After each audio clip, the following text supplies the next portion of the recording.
السلام عليكم ورحمة الله وبركاته. kabajamtoota jaallatamtoota warra chaanaalaa umurayyaan jalatti argamtan akkam jirtu? Akkam ooltan? nagaa keessanii baga rahmaa yoona isin ga'ee bakkum jirtan nagaa rahmanni rabbii si waliin haa jiraatu. jirtu jabaattu wallaahi alhamdulillah nagaan jira. nagaan kun immoo waa hunda caala allahumma lakal hamd. rabbiin nagaa bareedduu kana walitti nuuf haa dhaabu, waafiyaa bareeda kana rabbi walitti nuuf haa dhaabu. rabbiin inshaallah nu jaallatee hojii keenya kulli nurraa jaallatu. nagaa ta'uu waa hundarra caala rabbiin cinkii dunyaa karaa immoo najaa nu haa baasu. khayrii dunyaa karaa rabbiin keenya walitti nuuf haa qabu hunda keenya. inni nagaan nu baasee nagaan gammachuudhaan biyya keenyatti rabbiin waan naannessu. warra mana hidhaatti dararamaa jiru rabbiin hidhaa kana keessaa isaan haa baasu. warra biyya keessa biyya alaa jirus rabbiin rakkinarraa haa baasu. rabbiin inshaallah hamtuu wanta baalame hunda keenyarraa yoo qabu. wallaahi miidiyaa kanarra wanta arginu wanti deddeemu hedduu tokko nama sodaachisa. mucattii tokkotu jira akkaan garaa nama nyaatti. wallaahi hundi keessanuu miidiyaa kanarrattis argitan natti fakkaata. feesbuuk irras miidiyaa adda addaarra deema. waggaa 11 biyyaa baatee haatiif abbaan wallaahi innaa isaan bu'an hin beekan. kana jedhe isinitti immoo wallaahi mar'imaan nama garaa nama dhale akkatti nama raafama. subhaanallahi laaziim. haatitu bochuu wallaahi haatiif abbaan innaa bu'an ulaa bismillaahi a'uudhu billaahi wallaahi hedduu tokko mar'imaan nama raasu. wallaahi biyyaa ba'uu beekna malee akkatti galuu deemnee hin beeknu jechaadha hundi keenya. rabbiin nagaadhaan biyya keenya nu baase nagaan biyyatti nu haa deebisu. maatii nagaa guutuu gannetti guututti rabbi nu haa deebisu. waggaa 11 biyyaa baatee mucaan koonaa galtiidhaan eegaa jette. akka tasaa waan kana jarri miidhaarra gochuudhaan jarrachii qabanu itoo ofirraan dhowwatti mucaa daa'ima ishee rukuttee dhooftee achuma mucaan sun baddalame achuma waggaa 11 hidhaa idda mana hidhaa galtee waggaa 11 amma ji'a 4 kana keessatti miiliyoona 2 yoo finne si ajjeefnaa jedhanii naa haatiif abbaan kana dhagahanu. miiliyoona 2 eessa baawwatiitu birri biyya kana ta'uu karaa biyya keenyatti mana zarame karaa miiliyoona 50,000 wayii safeessa miiliyoona karaa meeqaa ta'a.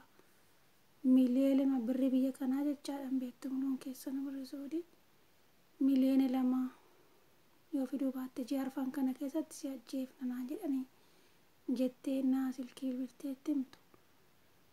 maatii miti haadhaaf abbaa nama dhalee miti firaa miti namumti inni kaa'u namni namaan dhalate wallaahi akkamitti hedduu ta'uu qalbii nama cabsa. warra rabbiin isinii laaffisee mucattii kana biraa haa dhaabannu. waan qabnu waan dandeenyu du'aanis namni rakkate amantaan qabu zariin qabu namni beela'e amantaa zariin qabu wal gargaaruun immoo diiniin keenya nama rakkate kamuu bira dhaabachuun dirqama. biyyi isaanii biyya raagina fakkaata. faasigaa yuutuubii sana irratti hundi keessan argitanii jirtu. miidiyaa kanarra deddeemaa jira. wallaahi naatiif abbaan bukkee ta'anii faasigaa kana isaan muruun hin ba'u. innaa dubbatan hedduu tokko onneen nu cabe. kanaafuu biyya keenyaa ba'uu malee akkatti galuu hin beeknu.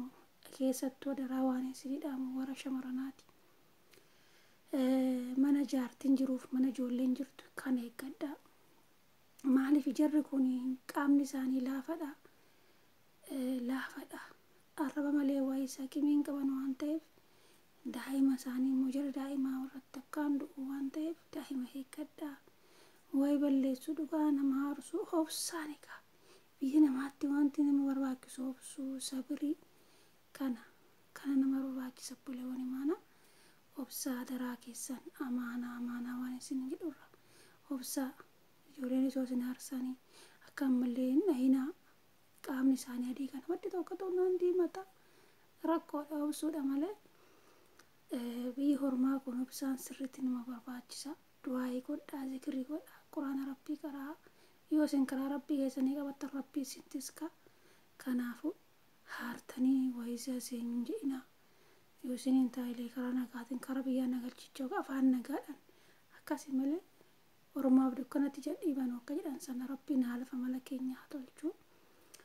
Akka gaadhamee gaannaa ishiin ofirraa dha'uudha jettu namni ofirraa takalakkuu nabsiidhaan jettu kalaas mucaa daa'ima gidduutti dhooftee mucaan du'ee ammaatti kun ishii waggaa 11 hidhamte.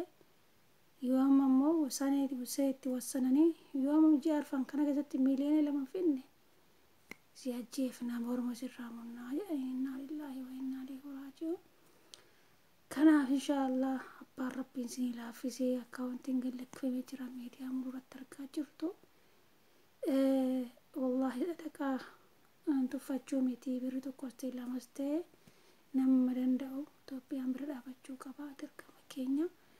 Rabbiin hin danda'amu furmaata haa fiduuf wakiila haa baasuuf. Abbaan qabeenyaa abbaa rabbitti kennee namni tokko lamaa kana shaffanuu hin danda'a. Garuu hundi keenya bakka keerii kanarratti tarra baarramnee nafsi intala tokko intala musliimatii nafsi ishii tokko yoo baraarre rabbi biraa isa jirii argannaa.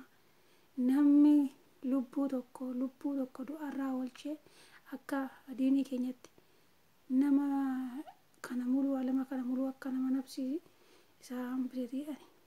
Namni nama tokko nafsi akka malee baatu oolchuun hajirii guddaa qaba akkuma diinii keenya keessa akka barannetti.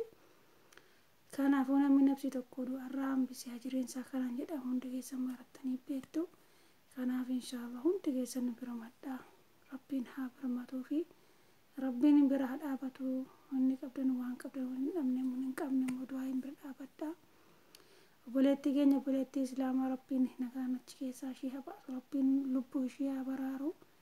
Haadhaaf abbaallee rabbiin nagaadhaan birrii idaa kan rabbi irraa baasee haadhaaf abbaan akkatti marrimaan haadha akkatti bo'uu kanallee rabbiin haa gammachiisu walumaan rabbi gammachuu nu haa agarsiisu. Kanaafuu eeggadhaa biyyi namaa gadheedhaa biyyi namaa yoo eeggatan malee biyya hormaa gabbiseen nama qalaa akka jedhan kana obsa barbaachisaa sabrii barbaachisaa. Yoo waa haran dafanii waa dha'uu waa rukuchuutti fiiguun nurraan eegamu.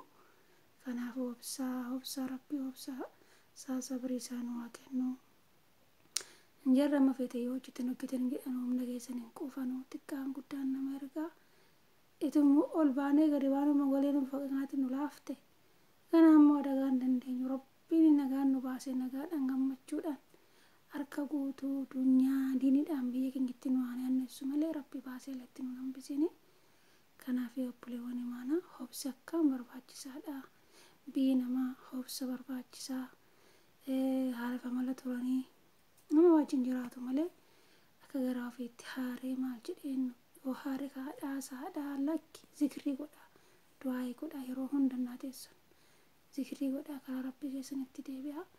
Rabbiin nu haa birmatu rabbi furmaata nu haa fidu. Hamtuu dunyaa karaa rabbiin nurraa haa qabu. Intala kanallee rabbiin lubbuu ishee haa baraaru.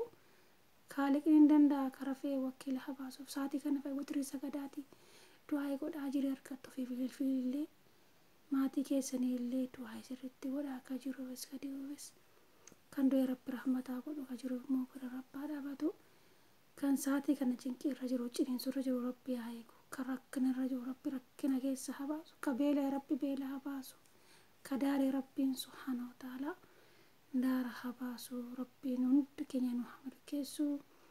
Hilmii diinii barachaa jiru kana rabbiin sammuutti warra qabatu rabbiin waa taasisu warra baree barsiisu rabbiin waa taasisu jabaadhaa warri garee keerratti bitaa mirgaa garee keerii barachaa jirtanuu tawhida rabbii kitaaba rabbii kalaama rasuula keenyaa siira nabii keenya sallallahu alaihi wasallam kalaama rabbii quraana kana barachaa tawra tasfiira isaa quraana kana qaraayyatan inshaallah tahajjuda waratta naqqaqee eegee baratee barsiisu rabbiin waa taasisu rabbiin inshaallah walaaluma nurraa fuudhu waliigaltee nu haa kennu waliigalee nu haa tolu hamtuu isinirraa rabbi haa qabu warra ijoollee keenya warra irra jirtan warra qatan qabnu rabbiin hamtuurraa isin haa eegu keeriin dunyaan akaraa siin darbin hamtuun dunyaa akaraa siin arginu bileewwan.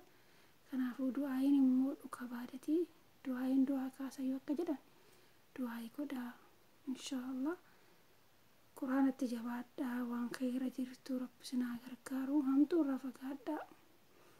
inshaallah hunda keenya rabbiin warra baree barsiisuu rabbiin waa taasisu haftee umrii keenya jiruu keenya keessa rabbiin subhaanahu wa ta'ala barakaa nu haa kaa'u intala kan rabbiin haa furmaata haa fiduuf rabbii haa birmatuuf wallahi du'aa godhaa waan qabdan immoo gargaaraa akka wantiin gallakkifamee jira kanaafuu inshaallah haqqii walirraa qaba mu'minni sallee ta'u mu'minni tokko qaama tokkooti kanaafuu warra rakkateen kulli rabbi rakkina haa baasu kan cinkame rabbi cinkiirra haa baasu hunda keenya rabbiin waa farraju aboo bismillaahi rabbiin baaseedhatti nu hambisin nagaan gammachuudhaan biyya keenyatti nu aanessu biyya keenya biyya nagaa rabbiin waa godhu warra dunyaa barbaacha bee dunyaa diinii taqwaadhaan harka guutuu galu rabbiin waa godhu hadallahu a'lam wa sallallahu nabiyina muhammad allahumma salli wa sallim ala muhammad yoo nu gaa dubbadhe rabbi raayyuu yoo nama dogongore nafsiyyaaf sheexanarraayii dhiifamanaaf kolcha isiniin jedha subhaanaka allahumma bihamdika ashhadu an laa ilaaha illaa anta nastaghfiruka wa atuubu ilayk assalaamu alaykum wa rahmatullahi wa barakaatuh sheerii waliif godhaa hundi keessanuu